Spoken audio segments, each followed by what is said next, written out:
ఒక 111 సెక్షన్ పెట్టాలంటే గత 10 సంవత్సరాల కింద ఆ ముద్దాయి మీద 2 ఛార్జ్ షీట్లు మినిమం ఉండాలి. ఇక్కడ ఏ ముద్దాయి మీద కూడా 2 ఛార్జ్ షీట్లు అఫెన్సెస్ లేవు. అయినా కూడా 111 పెట్టి వేధించినటువంటి పరిస్థితి ఫ్యాసిస్ట్ గవర్నమెంట్. ఖచ్చితంగా చెప్తున్నాను, ఇది ఫ్యాసిస్ట్ ధోరణి, ఫ్యాసిస్ట్ పోకడ మాత్రమే.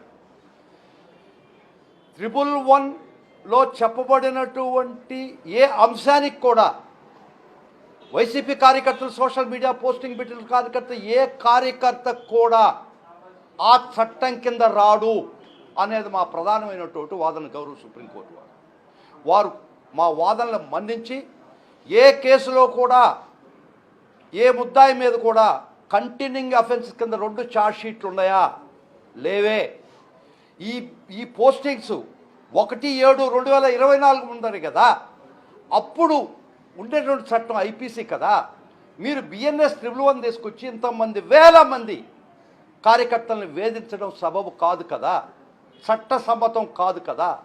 ముఖ్యంగా ఒక ముద్దాయిని అరెస్ట్ చేస్తారు, అతని కస్టడీలో పెట్టుకుంటారు, అతని ద్వారా కన్ఫెషన్ ఎక్స్ట్రాక్ట్ చేస్తారు. కన్ఫెషన్ ఒప్పుదల స్టేట్మెంటు, దాని ద్వారా ముద్దాయిలు చేస్తున్నారు ఏ నుంచి జడ్ దాకా.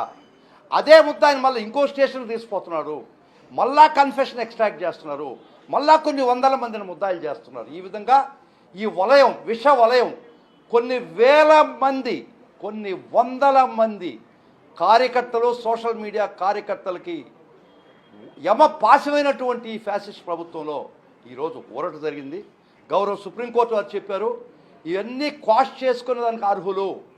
క్వాష్ ఇవన్నీ గ్రౌండ్స్ మీరు చెప్పినవన్నీ ఖచ్చితంగా క్వాష్కి అర్హం కాబట్టి మీరు గౌరవ ఏపీ హైకోర్టుకు పోయి క్వాష్ మిషన్లు వేసుకోండి. అప్పుడు దాకా భార్గవరెడ్డి గారికి ప్రొటెక్షన్ కూడా ఇవ్వడం జరిగింది. ఇది చాలా దుర్మార్గం. 111 అనేది 246 పార్లమెంటరీ కమిటీ రిపోర్టును అనుసరించే బిఎన్ఎస్లో 111 సెక్షన్ పెట్టడం జరిగింది ప్రప్రథమంగా. ఆ పార్లమెంటరీ కమిటీ ఉద్దేశం ఏంటంటే, ఈ 111 ఎందుకు తీసుకొస్తున్నారో బిఎన్ఎస్లో అంటే, అప్పుడు దాకా ఉన్నటువంటి ఐపీసీ చట్టాల్లో, ఐపీసీ సెక్షన్లో కొన్ని అఫెన్సెస్కి సరిగా ఇన్అడిక్వేట్, దాన్ని డీల్ చేయడానికి సరైన సెక్షన్లు లేవని భావించి 246 పార్లమెంటరీ కమిటీ రిపోర్ట్లో చెప్పబడింది ఏంటంటే, those IPC sections existing were not adequate to deal certain situations.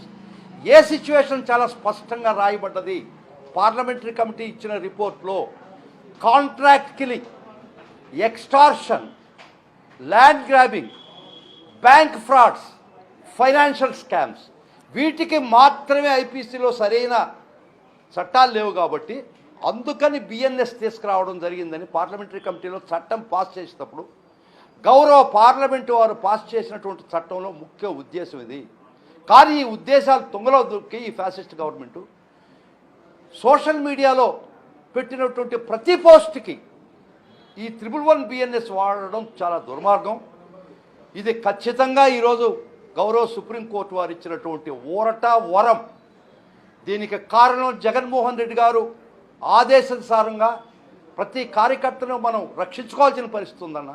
ప్రతి కార్యకర్తకి మనం రక్షణగా వలయంగా నిలబడాల్సినటువంటి సమయం ఆసన్నమైందన్నటువంటి వాళ్ళకు ఆదేశంతో ఇంత దూరం పోరాడాం. ఖచ్చితంగా ఈరోజు శుభదినం. ప్రతి కార్యకర్తకే భరోసా ఇస్తున్నాం. పార్టీ తరఫున, జగన్మోహన్ రెడ్డి గారి తరఫున భరోసా ఇస్తున్నాం. ఇప్పుడు దాకా మీరు కర్కశమైనటువంటి పోలీసు బూట్లతో నలిగిపోయినటువంటి ప్రతి కార్యకర్తకి భరోసా ఇస్తున్నాం. ఇంక ఆటలు సాగనివ్వం. ఇది మొదలు మాత్రమే. This is the beginning. This is not the end.